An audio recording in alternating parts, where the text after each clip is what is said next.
Hey guys, this is Carrie, and this is the answer key video for lesson 13, trig waves part 4. Alright, so the same way we've been starting off, draw exactly one cycle, period, this is the vocabulary word we've been using for that, of each of the following graphs. F of x equals sine of x, and f of x equals cosine x below. We're going to be using radians, just like we have been, to label the 4 key values on the x-axis, and we're going to make sure to label any key values on the y-axis as well. So the major difference between sine and cosine is that sine starts at 0, 0, and then from here it goes up, down, and back up to where it started. Now we say this is one period because if we were to continue on from here, we would repeat the exact same shape continuously forever. Alright. So, adding some key values here. This is 0. We know a full cycle connects to completing a full circle. A full circle is 360 degrees, or in radians, 2 pi radians. So this must be 2 pi. Now all of the other values are going to be the important points. So here where it hits its maximum value of 1, that's going to be a value of importance. Here where it hits the x-axis, that's going to be a value of importance. And here where it hits its minimum value of -1, that's going to be a value of importance. And by keeping track of the 1 and -1, and these values will have captured the key behavior of this function. So halfway in between 0 and 2 pi, if you cut right in the middle of that, that will be 1 pi, or just pi. This one will be halfway in between 0 and pi. Halfway in between 0 and pi is the value pi over 2, because you're halfway in between 0 and pi. And then here, if this is 1 pi over 2, then this is 1, 2, 3 pi over 2. Because you have 3 tick marks that you're moving. So this is our template graph for sine of x. And everything from here is going to be modifications of this graph. Whenever we see sine, it's going to be either taller or shorter or stretched out horizontally or compressed horizontally. So we'll see that in a second. Cosine, very similarly, has the same key values. So 0, let me use some different colors here, the same colors I used before. 0, pi over 2, pi, 3 pi over 2, and 2 pi will be a full cycle of cosine. Cosine, unlike sine, starts off at its maximum value of 1, and then from 1 it declines, hitting the x-axis at its first key value. Then we're going to go to its minimum value of -1 here, back up to 0, or to the x-axis here, to 0 on the y-axis, sorry, and then back up to the maximum here, and we can tell that we're ready to start our second cycle if we so wished, because from here we would just be continuing with that exact same shape each repetition of the pattern. And so we don't need that. We are done with our cosine graph. And this is cosine of regular x. So from this point forward in our lesson, everything for cosine is going to be modifications of this graph. Alright, so let's look at what we mean when we say modifications of these graphs. On the grid below, graph the function y equals 2 sine of x plus 1 on this domain. Make sure to label all key values on the x and y axis. You should rescale the x-axis so the 2 squares become pi over 2 units. So this is going to be 2 squares, so that will be pi over 2. Another pi over 2 would be 2 pi over 2. Those cancel out, making just pi. Another 2 would be, that would be 3 pi over 2, right? Because we've gone 3 times a distance of pi over 2 to the right. And then here this would be 4 pi over 2, but because they're both even, 4 divided by 2 becomes 2 pi. Now, similarly here, because we went to 2 pi, we're going to have to work backwards to -2 pi, so this will be going back pi over 2, back pi, back 3 pi over 2, and back 2 pi. And now we've got our graph completely set up for ourselves. Alright, so when we're graphing this thing, we need to think about a couple of things. We need to think, what does this +1 do? And what does this 2 do? Because those are the modifications to the formula that make it different from regular old sine of x.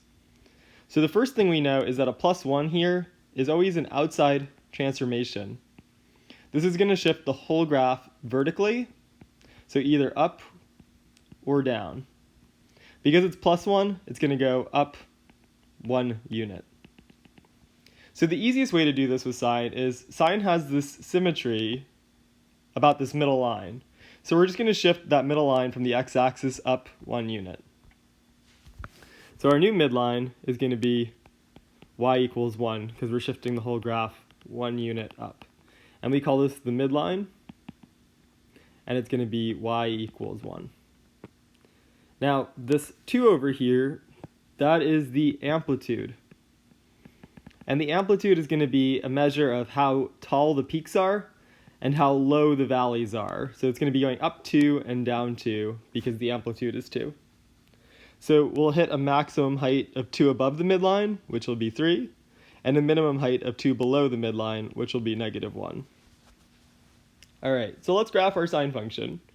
So we look up here and we see that sine, lastly, because this is sine of x, we know that there's no changes to the period. So one cycle, one period, is still going to take 2 pi. So we'll have the exact same behavior here. So we go from 0, let me switch over now to a new color. Sine starts at 0, 0, but in this case, we shifted up 1. So sine is going to start from the midline, and that's the key thing to remember. So we go up to the maximum value, just like we did here, back down to the midline at pi, just like we did here, down to the minimum at 3 pi over 2, and our minimum is -1. So, nope, I messed up there. It's going to be here. And then at 2 pi, we're back to the midline. So we go back to the midline, and we've got half of our graph. They asked us to graph it from -2 pi, though, so we're also going to have the left-hand half. And you might think that you're supposed to reflect this, but in reality, it's just supposed to be this wave forever. And so to make that happen, it's going to be just another copy of this shifted back to the right. So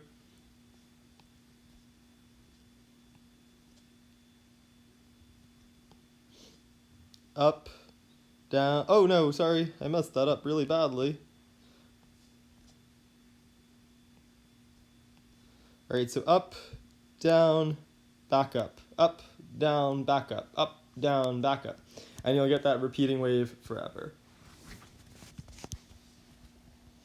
Now this one here is a little bit interesting as well. Graph one period of the wave whose equation is that.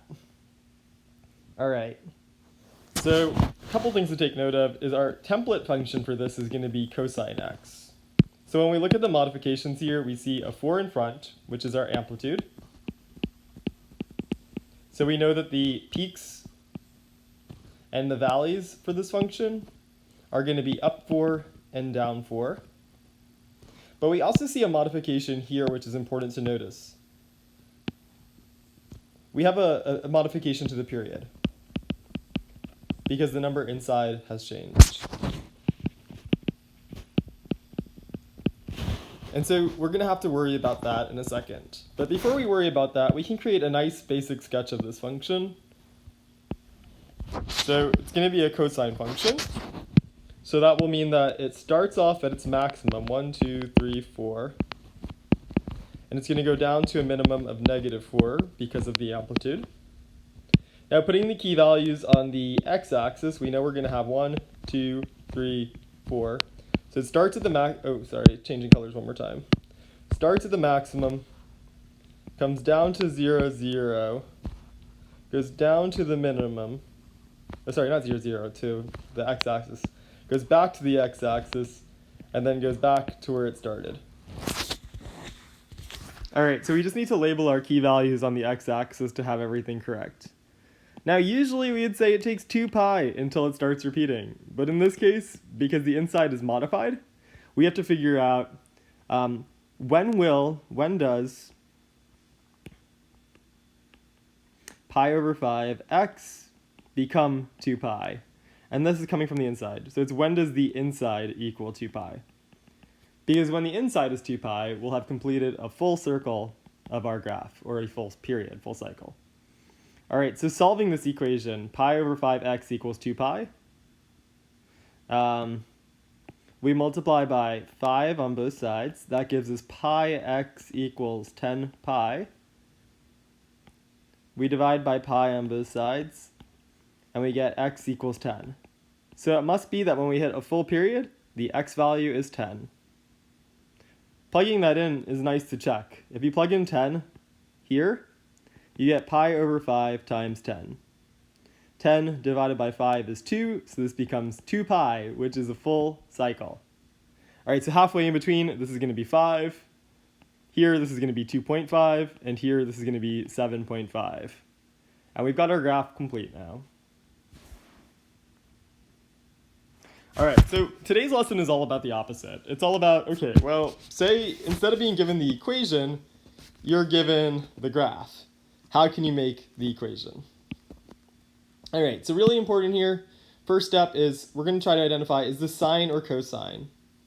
So because this function starts at the midline, this is going to be a sine function. Now we left a couple of blanks here.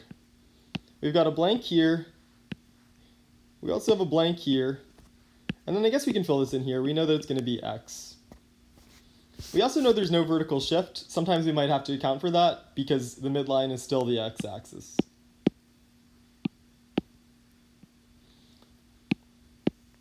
All right, so filling in these blanks. Our function goes up 5 and down 5 because of the values on the y-axis. So the amplitude must be 5. Now to figure out this green value here, it's a little bit trickier. We notice that we do need a value there because if we didn't have one, this should have been 2 pi. So what we're going to say is, let's call it b for a while. That's just the letter b, not a 6. So to determine b, we'll say, okay, well we know that bx at this value, at 6 pi, we know bx equals 2 pi, because that's a full cycle. Now we have to think a little bit more carefully about this one. Here, this 6 pi is on the x-axis, so it's not just at 6 pi, it's at x equals 6 pi. And that's the key moment of insight. Because it's x equals 6 pi on the x-axis, we plug this in for x here. So we get b times 6 pi is equal to 2 pi. Now solving for b, we just divide by 6 pi on both sides. 6 pi divided by 6 pi cancels out, and we get b is equal to pi over pi cancels out, 2 over 6. 2 over 6 can be reduced to 1/3. And so what that means is in our formula here, this b value is really just 1 over 3. And that's the final answer. Similarly here, let's do this one. So determine the equation of the graph shown below. All right, so here we go. Y equals, we've got a couple things we need to figure out. Amplitude, okay, that is 7, because we can see that the maximum value and minimum values that we hit, the height and depth of these waves and troughs is 7 units.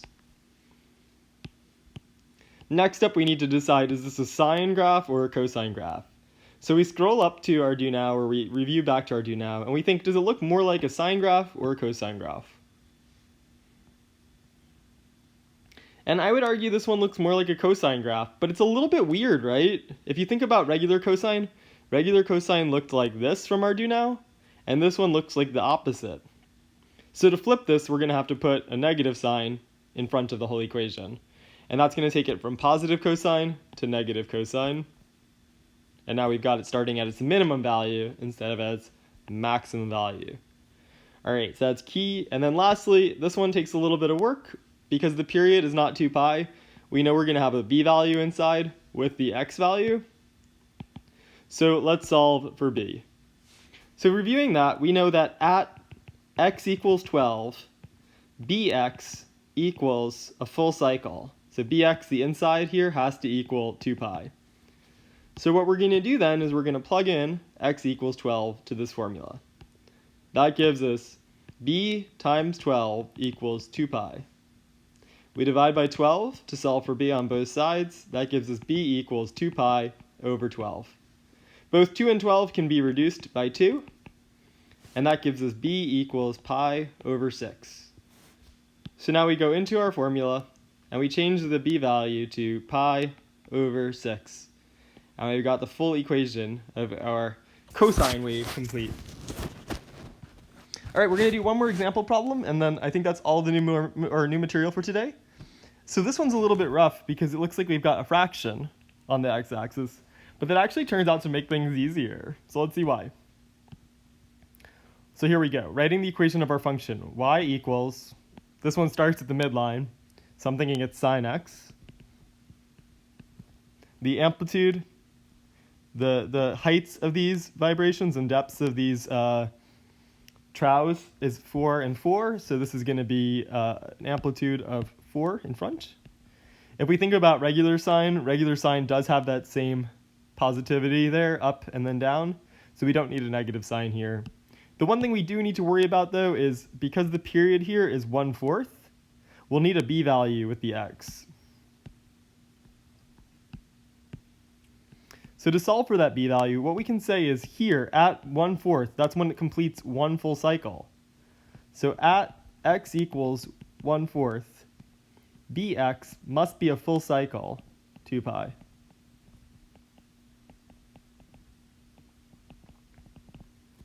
So plugging in 1/4 here for x gives us b times 1/4 equals 2 pi. All right, b times 1/4, well, that's the same thing as b over 1 times 1/4 equals 2 pi. So the way you multiply fractions is top times top, b times 1 is just b, bottom times bottom, 1 times 4 is just 4, and that equals 2 pi. So to solve for b, the opposite of dividing by 4 would be, let's multiply by 4 on both sides. Multiplication by 4 and division by 4 cancel out, giving us b equals 8 pi. So because b is 8 pi, we plug that in right here.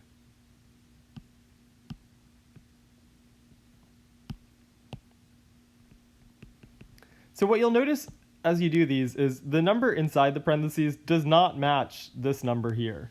It's not that they're equivalent. You have to do a little bit of work by thinking about full cycles in order to determine what the b value is. But if you're careful and you solve this algebraic problem, you're going to be in good shape for the rest of these. All right, guys, so as you take a look through the rest of these, you've got 4 checkpoints. Those are the only 4 problems you have to do, and then you're done with the lesson. So see you guys on Tuesday.